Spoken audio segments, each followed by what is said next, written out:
Dobby's warning. Harry almost screamed, but he barely restrained himself. The strange creature sitting on his bed had large, bat-like ears and green, beady eyes as big as tennis balls. Harry knew immediately that these were the same eyes that had stared at him from the garden hedge that morning. As Harry and the strange creature stared at each other, Dudley's voice could be heard from the hall, saying, "Mr. and Mrs. Mason, please let me hang your coat." The strange creature slid off the bed and came down, bowing so low that the tip of its long, sharp nose hit the floor. Harry's eyes fell on its clothes, which looked like an old pillowcase and had 4 slits for its arms and legs to slip out. Harry, confused, said, Hello." The creature said in a low, high voice that Harry was sure could carry all the way to the bottom of the stairs. "Uncle Harry Potter has been wanting to meet you for a long time, sir." "What?" "A great honor." Harry backed along the back wall and sat down in the chair behind his desk, Hedwig's cage, which was sleeping at the moment, placed next to him. Harry stammered. Thank you." Harry wanted to ask him, "What are you?" but the question seemed a bit impudent, so he said instead, "Who are you?" "I am Dobby, sir." Dobby, the house elf." "Are you telling the truth?" "I don't mean to be bold, but right now I'm not in a position to be happy about meeting a house elf in my room." Aunt Petunia's fake laughter came from the living room. The elf was laughing.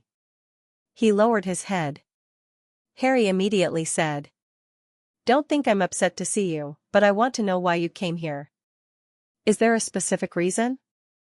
Uncle said enthusiastically.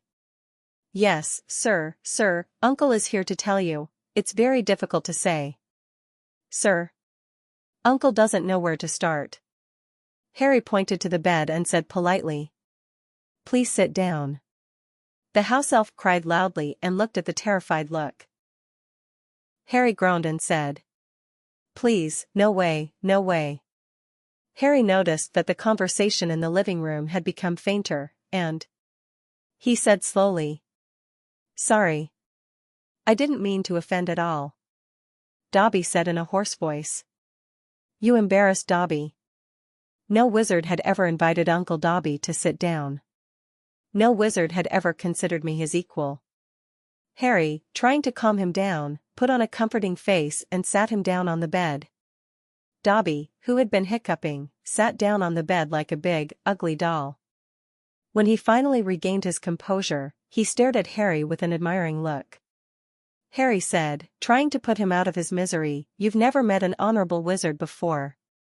Dobby shook his head in the negative and suddenly jumped up and began to bang his head against the window in anger and rage, shouting, "Bad uncle!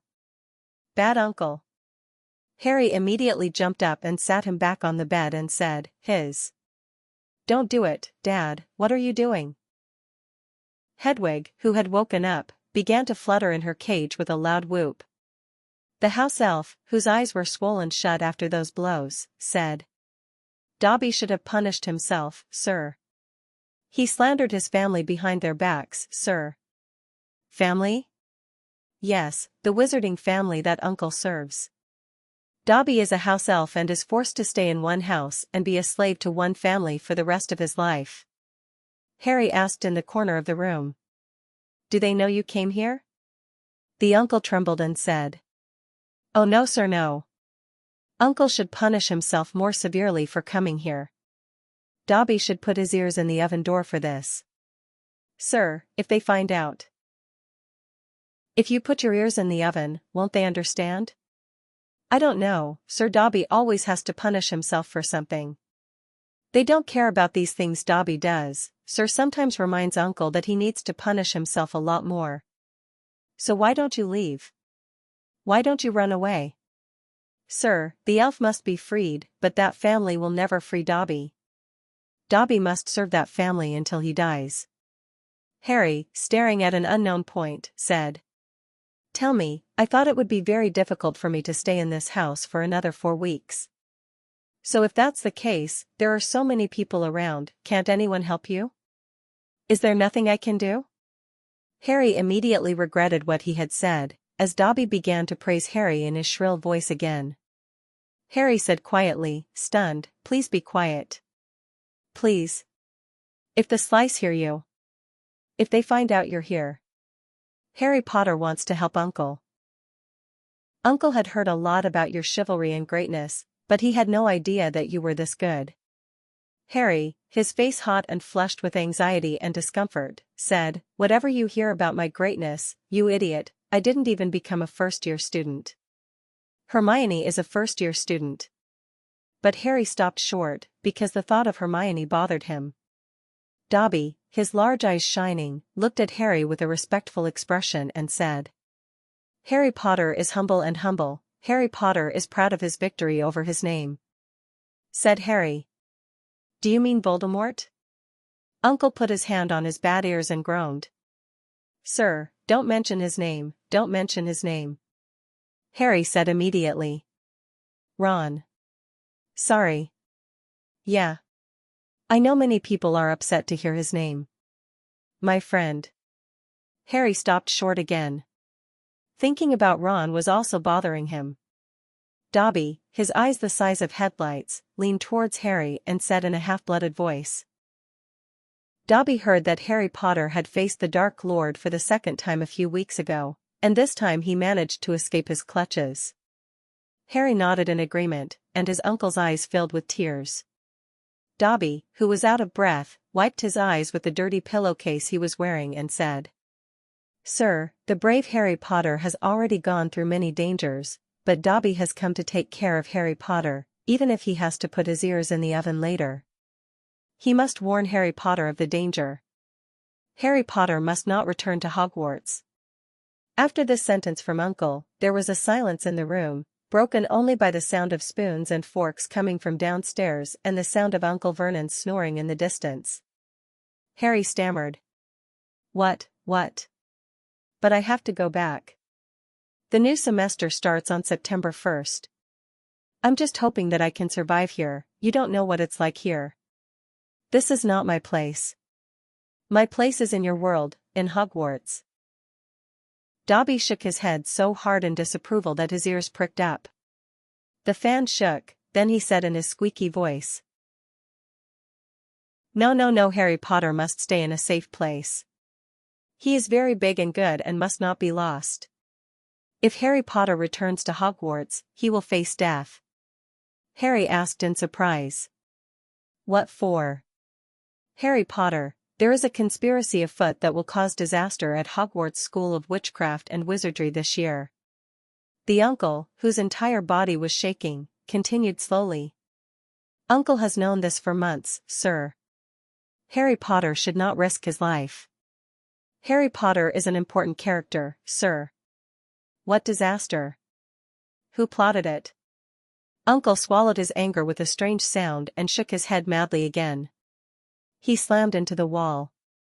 Harry grabbed the house elf's hand and stopped him, saying, "That's enough. I understand you can't tell me now. Why did you come to warn me? Bad?" Suddenly an unpleasant thought came to his mind and he continued. "Wait, let me see if the son's foot, excuse me, isn't the foot of their name in the middle?" Dobby rested his head against the wall again, worried, but Harry immediately said, "You can answer yes or no by moving your head." The uncle slowly nodded his head in the negative and said, "No, sir, their name is not in the middle." It was clear from Uncle's wide eyes that he was trying to say something to Harry in a nonverbal manner, but Harry, who was apparently out of step, said, "The one who doesn't have a brother, right?" Dobby shook his head in the negative, his eyes widening even more than usual. Harry said, "Great.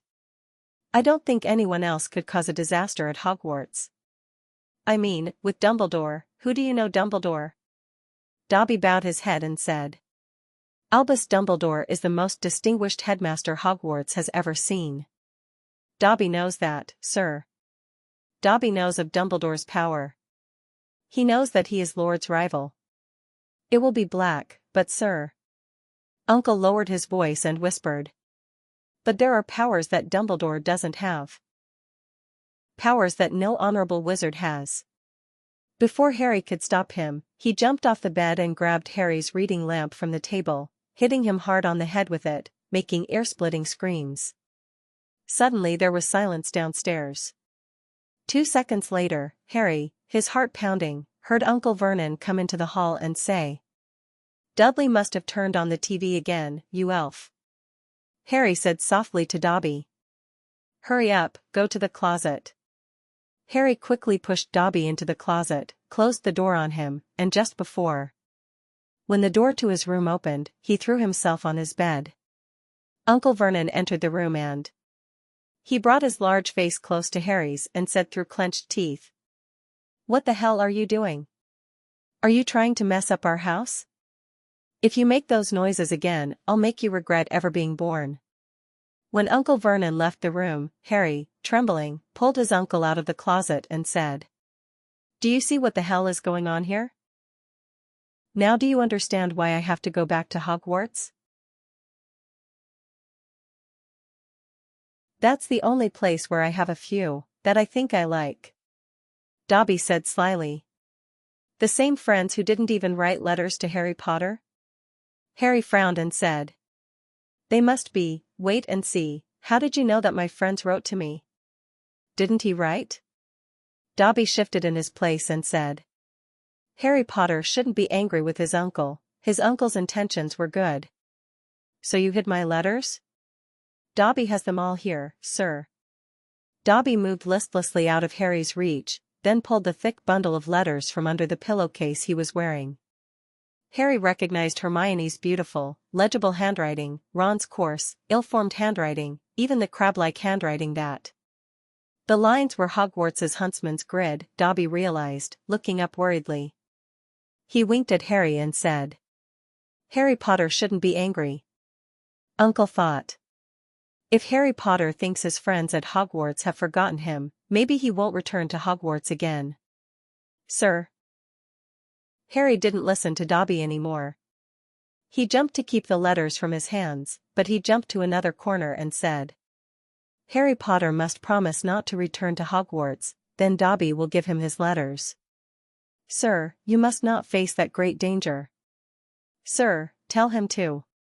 You're not going back to Hogwarts," Harry said angrily. "I'm not saying hurry up and give me the letters," the house elf said sadly. So Harry Potter leaves Uncle no other choice. Before Harry could recover, Dobby had rushed to the door, opened it, and hurried down the stairs. Harry, his mouth dry and his heart boiling like garlic and vinegar, followed him down the stairs without making a sound. He jumped down the last 6 steps in one go and landed like a cat on the hall carpet. He immediately looked around for his uncle. He could hear Uncle Vernon's voice from the dining room, "Hey, Harry, come in," he used to say. "Mr. Mason, tell Petunia about those ridiculous American plumbers. She'd love to hear it from you." Harry went into the kitchen and suddenly his heart sank in his chest. Aunt Petunia's masterpiece, the large cream cake decorated with sugar violets, was suspended in the air near the kitchen ceiling. Uncle Vernon was leaning on the cupboard in the corner of the kitchen. "It was," Harry said in a half-blooded voice. "No, please don't do this, or they'll kill me. Harry Potter has to say he's not going back to school. Dobby, please. Tell me, sir." "I can't." Uncle looked at Harry pitifully and said, "So Dobby should do this, sir. It's for Harry Potter's benefit."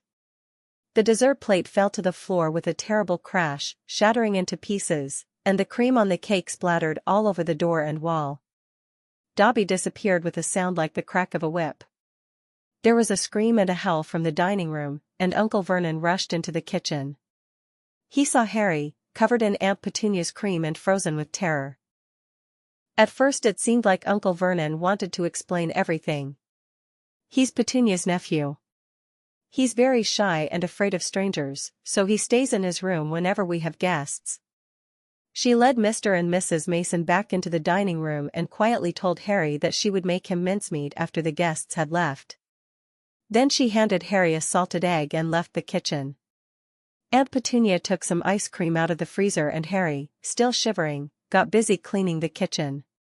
If the owl hadn't been found, Uncle Vernon's business might have been resumed. After dinner, while Aunt Petunia was offering Mr. and Mrs. Mason some mints, a large, ugly owl flew into the dining room through the window, dropped a letter on Mrs. Mason's head, and flew back out the window. Mrs. Mason screamed like a death blow, said something about lunatics in a panic, and ran out of the house. Mr. Mason, before following his wife out of the house, told the neighbors that his wife was terrified of all kinds of birds. He asked them if they had done it for fun. Harry was standing in the kitchen, holding the salted earth, when Uncle Vernon rushed towards him, his eyes blazing with anger. He handed Harry the letter the owl had brought and said, "Read this quickly." Harry took the letter, but it didn't say anything about his birthday. It said, "Dear Mr. Potter. The report received indicates that a moving object spell was used at your residence at 12 minutes past 9 in the afternoon. As you know, underage wizards are out of the country. The school has no right to use magic. Any repetition of magic by you will result in your expulsion from the relevant school under Section C of the Reasonable Restriction of Underage Magicians Act, 1875. It is important to note that according to Part 13 of the International Code of Magic, any magical activity that attracts the attention of non-magical, Muggle, society is considered a crime. We hope you have a good holiday. Sincerely. We are full-fledged. Office of the Ombudsman for the Misuse of Magic.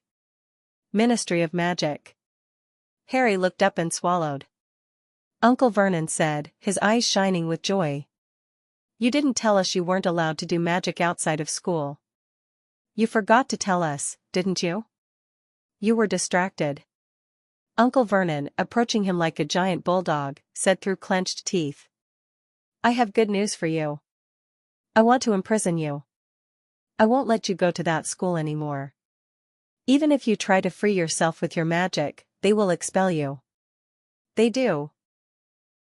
Uncle Vernon, laughing like a madman, dragged Harry upstairs. He did as he was told. The next morning he got a welder to put a metal bar on Harry's window and he himself made a trapdoor in the door that only a cat could fit through. This trapdoor was for feeding him 3 times a day. Harry could go to the bathroom twice a day. Once in the morning and once at night. The rest of the time, he was imprisoned alone in his room. 3 days passed in this way, and the Seeleys showed no mercy. Harry had found no way to escape this situation. He lay on his bed, watching the sunset through the bars of the fence. He didn't know what was going to happen to him, and his thoughts were confused. It was useless to leave the room with the help of magic or charms, because then he would be expelled from Hogwarts and would have to stay in that room forever. Now that the Slytherins knew that Harry could not bewitch them, he had only lost his weapon. Although his uncle had taken him away from a terrible incident at Hogwarts, he could die of hunger at any moment. At that moment, the door creaked open and Aunt Petunia pushed a bowl of soup into the room. Harry, who was sick to his stomach, jumped up and picked up the bowl. Although the soup was cold and soupy, he gulped down half of it.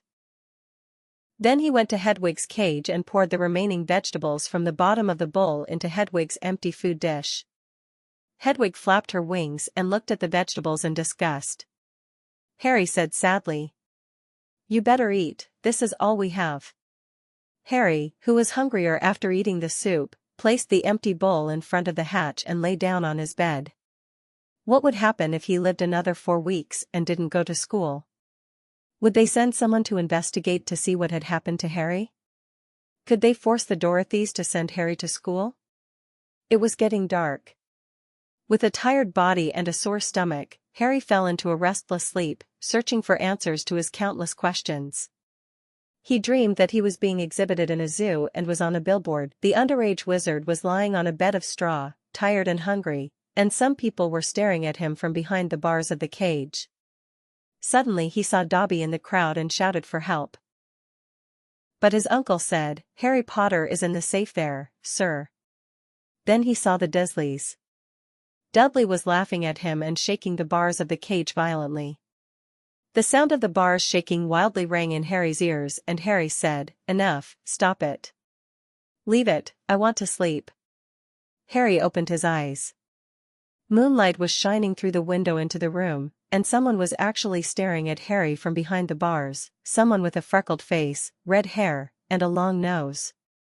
Ron Weasley was behind the bars of the window in Harry's room.